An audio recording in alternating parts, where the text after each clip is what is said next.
3分钟带您快速了解班农。作为除郭先生外全世界第一反共斗士，班农先生的鼎鼎大名如今可算是家喻户晓。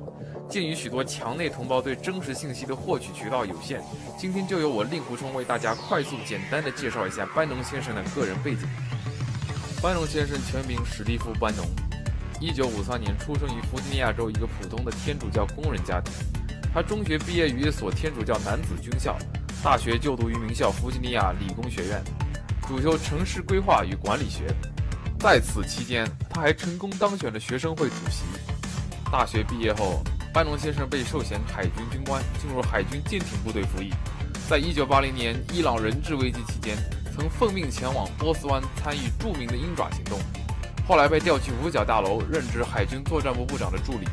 期间他边工作边上夜校，从乔治城大学获得了国防学硕士学位。他总共服役7年，退役时官至上尉。退伍后，班农先生先是于哈佛大学商学院获得了工商管理学硕士学位，然后任职于高盛投资银行。在80年代末，他辞去副总裁的职位，与友人一起创立了一家主打媒体业务的投资公司。从90年代起，班农先生开始进军电影业，并成为了一名制片人。至今，他总共拍摄了一共18部电影。此外，他还是右翼新闻网站布莱特巴特新闻网的创始人之一。以上是班农先生过去的一些背景。使他真正走进大众视野的是2016年的总统大选。2016年8月，班农先生受邀成为川普竞选团的执行总监。11月份大选期间，经川普钦点晋升为首席智囊。大选辩论第一轮，川普先生因为状态不佳不敌希拉里。第二场辩论前夕，更是被好莱坞爆出了多年前调侃女性的不雅录像。正处于竞选关键时期的川普不得不出面当众道歉，可谓雪上加霜，锐气尽失。就在这危机时刻，班农先生秘密联络了数个当年曾被克林顿总统侵犯过的妇女，并在辩论会现场临时召开了记者招待会，发起了绝地反击，震惊全国媒体，打得希拉里措手不及。川普先生这才借此一去挫态，一鼓作气力压希拉里，最后赢得大选，成为美国总统。班农先生这招天降奇兵，可谓力挽狂澜，扶大厦之将倾。班农先生为川普总统获胜起到了关键性的作用。在川普总统任职初期，班农更是白宫绝对的首席智囊。2017年末，川普总统更是调其进入美国国家安全委员会。班农一时权倾朝野，风头无两。当年的《时代周刊》更是评论班农为全世界第2最有权力的人。至于后来班农先生为何要离开白宫，各大媒体众说纷纭，在下资历尚浅，不敢妄加评论，还望各位自行斟酌。如今，班农先生与郭先生合作，在全世界发表演讲，普及共产主义以及极左思想的危害性，算是卯足了劲要消灭中共这颗毒瘤。他是中国人民真正的朋友。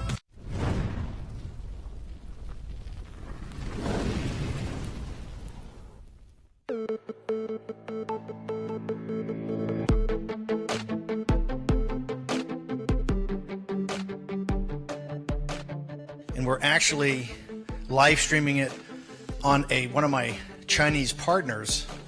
We're going to take the live stream and actually break the firewall and put it into the People's Republic of China. Davos man is a complete sham. At Davos, Xi shows up, President Xi. Remember, he gives that speech, the Save Globalization. The Economist, the Financial Times, all of them. He is the hero. He's the hero that's going to save globalization. In fact, he specifically puts all the problems in the world are on these populists and these nationalists. Right? They're screwing up the system. System's got to be more globalized. And Xi is going to lead us to a great new dawning future. Look, the consulting firms, the accounting firms, the law firms, the investment banks, they all trade in one thing, that's information. They're plenty smart. They know about the gulags, okay? They know about the Dalai Lama and the Tibetan Buddhists. They know about the evangelical Christians and the Catholics. They know the gulag that Xi and Washi Shan run as a surveillance state on their own people. There's not a finer group of people in the world than the Chinese people. 1.4 billion people, 90 million members of the Communist Party. The 1.3 whatever billion don't own any property, no land. They own no stock. They own no assets. It's a totalitarian dictatorship as bad or worse as anything we saw in the 1930s. And Davos man knows that. So why is this guy held up as an all-conquering hero? You know why? Money. That's what they worship at Davos, money. They have zero moral authority to dictate to populists and nationalists and sovereignty anything.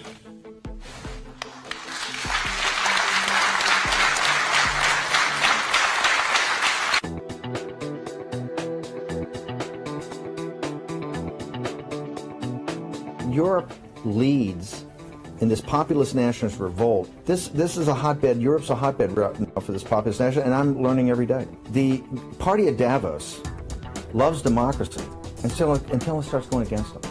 And here's what's so stunning. These elections are not even close now. The rejection of the party at Davos in Italy is 2/3 of the vote. I've been a populist at heart, and I'm dedicated to this populist movement. The last 10 years, I've dedicated to helping build this populist movement. So I'm a populist and I'm a nationalist, and wherever I can either observe or give people some advice, I'll be there in forums. Nationalist message, which focuses on workers and focuses on citizens and focuses on their betterment. Donald Trump's engagement. So ask the TPP nations, two questions. Who's more engaged now in solving the solution in the Northwest Pacific?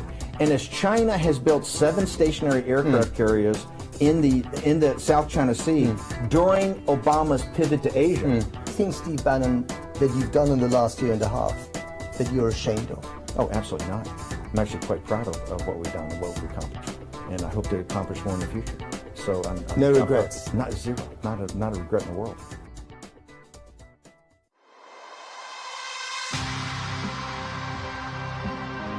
It shouldn't be raising its head today. That's the problem. The problem is that the elites in this world, the capital markets guys from Frankfurt, the City of London, Wall Street, the international corporations, they've been running this scam for 20 years, financing and providing the technology to a radical cadre of the CCP that's built up this kind of Frankenstein monster that's essentially gutted the working class people throughout the world. Brexit and 2016 are inextricably linked.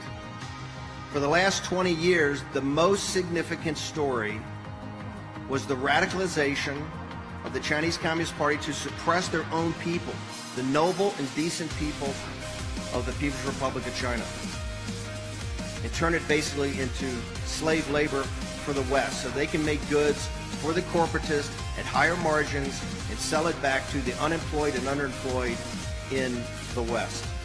That day is over, which saw President Trump and others. We've now engaged in what we understand is an economic war against the industrial democracies and an economic war against working class people. And that war is by the radical cadre of the CCP, by Wall Street, by the City of London, and by the international corporations. And that is over.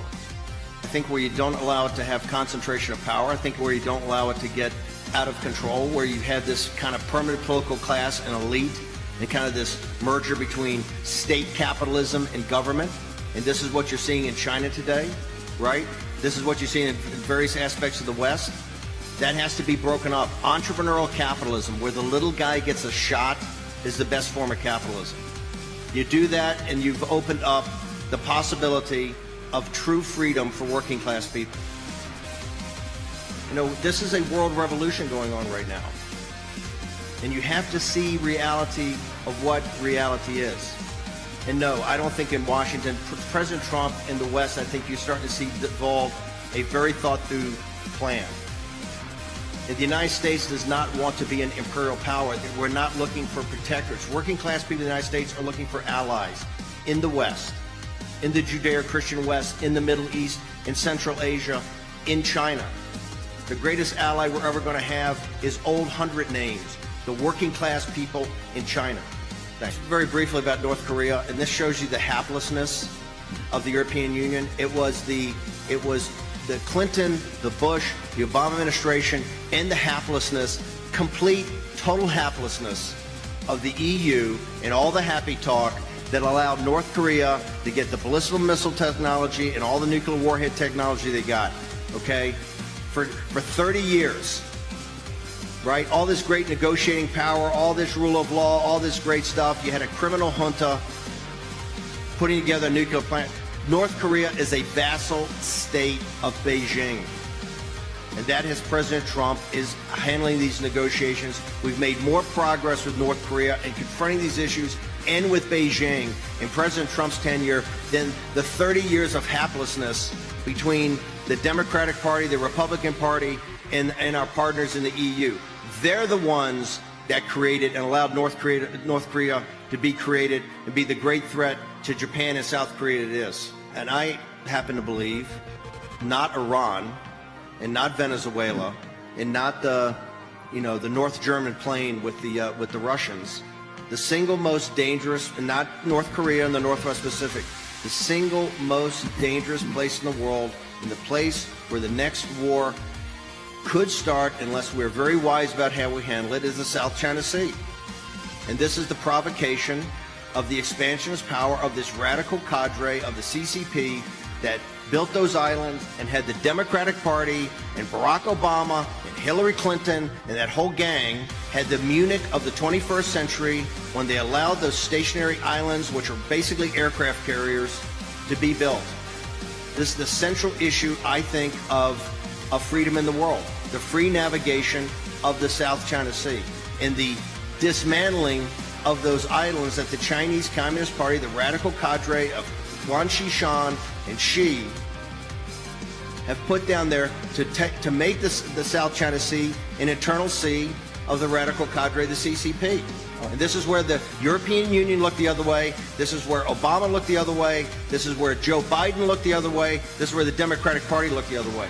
This is not where Donald Trump, he is not looking the other way. The other day we sent a destroyer within 10 miles of one of those islands. I'd be very cautious, particularly in the One Belt, One Road and other aspects. All China is doing is they're taking the British East India Company model of predatory capitalism and they're running it in reverse. Don't think that any of these projects are for your betterment. They're not.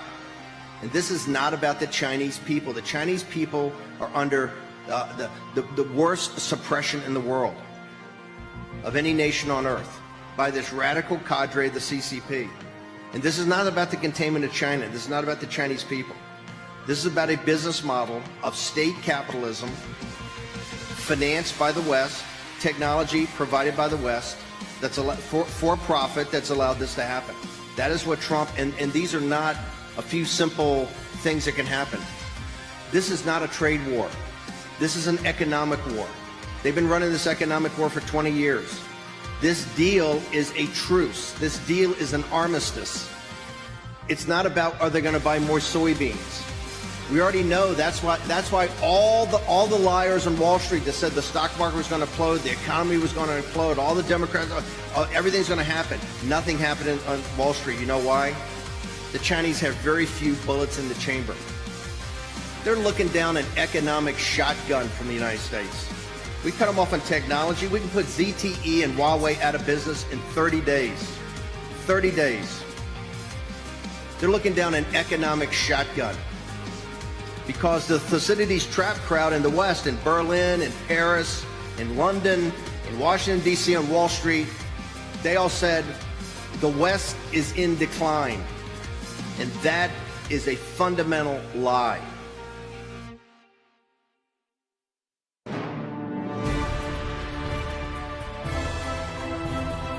Les États-Unis ont besoin d'une Europe forte. Les États-Unis ont besoin d'États-nations européens forts. Le mouvement souverainiste va renforcer l'Europe parce que vous avez des États-nations qui seront plus forts, les citoyens auront plus de moyens et actuellement leurs moyens sont complètement confisqués par Bruxelles au détriment des petites gens. Vous avez un écart économique croissant, un écart politique croissant entre les élites et le reste de la société. Salvini, Orban et Le Pen ne veulent pas détruire l'Union européenne, ils veulent la réformer de l'intérieur, en faire une union d'États-nations indépendants. Et c'est ça qui va renforcer l'Europe. Ce qui ne sera pas renforcé, ce sera la bureaucratie. Alors vous allez me dire si vous êtes d'accord. This was to put into Chinese law So they couldn't sit there later on and retrade the president, retrade the United States. The way you do this is you do it. You cut off the technology, you stop the forced technology transfers. You saw this NPR piece where the companies that had all the technology ripped off didn't want to raise their heads, they were afraid of retaliation. You stop the retaliation, and most importantly, you get the Wall Street hedge funds and the money managers and the investment banks, and you cut off the capital. If you cut off the capital, you stop them stealing the technology, you stop the forced technology transfers, you stop them from exporting deflation and overcapacity by these subsidies to state-owned industries. If you just make them play by the rules they've already agreed to, okay, it will be a transitional period, but on the other side, China will actually join us as an industrial power. We're not sitting there. This is not against the Chinese people. I have a great affinity. I've lived there. I've owned businesses there. This is about this radical cadre, the CCP, that has an unsustainable business model. It's incumbent upon us. We have all the cards. We have all the cards. And now that's what Donald Trump's showing immense leadership in trying to do this. It'd be very easy for him to sign some trade deal where they bought more soybeans and have the cheerleaders on Wall Street say this is terrific, have the stock market go up for a moment, right? But what he's doing is looking at the long term. What people criticize him about, he doesn't have a strategic plan. He's got it. I think Tom Friedman understands it. He just wrote about it. This cuts to the core of what the world economy is going to be, and it plays to working class people, whether those people are in Germany, England, or in the United States. The system that China has, particularly the slave labor they have now in the Chinese population, this is about this radical cadre in the CCP. You cannot possibly have this totalitarian surveillance state. It can't exist. You have the industrial democracies, okay? What we're trying to do, and I think what Trump is trying to do very thoughtfully, is to bring them into really a world system, a system that Tom Friedman and others have talked about. The problem is we allowed the City of London, Wall Street, and the corporatists to create a system that worked for them and didn't work for working class people, whether those people are in Ohio or Michigan or Wisconsin or here in Germany. This is why Donald Trump's president of the United States, it was as J.D. Vance points out, it's the sending of the factories to China, the loss of the jobs, and the importation of the opioids because of this crisis of kind of angst that has developed this crisis in the upper Midwest. That's why Joe Biden kicked off his campaign in Pittsburgh. People understand that this is where the presidential election of 20 is going to be decided. It is where the presidential election in 16 was decided. This can be a win. The Chinese business model cannot continue, and it won't continue. You can stop it by stopping the forced technology transfers, allowing the intellectual property and industrial espionage to stop, and stop financing it. We have full capabilities in the West to stop this right now and help China evolve into a real industrial power along rules, the rule of law, and everything that they've agreed to for 20 years that they haven't played by. Not just not played by, done the exact opposite.